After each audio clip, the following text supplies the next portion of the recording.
Kinwestiyon ni University of the Philippines School of Economics Professor Emeritus Solita Monzon ang Department of Budget and Management kung bakit hindi raw agad nakita ang mga red flag sa national budget. Sabi ni Monzon, bakit hindi na-monitor ng DBM ang pagkakaroon ng mga flood control projects sa mga lugar na hindi naman kinakailangan.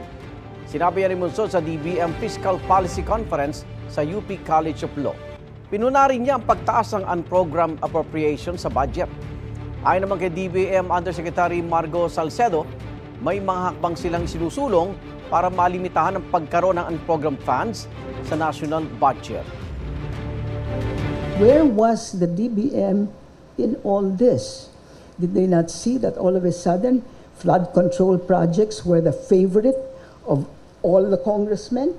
If they could not see it, who could? There has been a proposal to come up now with a Philippine budget code, specifically also addressing unprogrammed appropriations, setting a limit to set a cap for unprogrammed appropriations. Igan, mauna ka sa mga balita, mag-subscribe na sa GMA Integrated News sa YouTube para sa iba't ibang ulat sa ating bansa.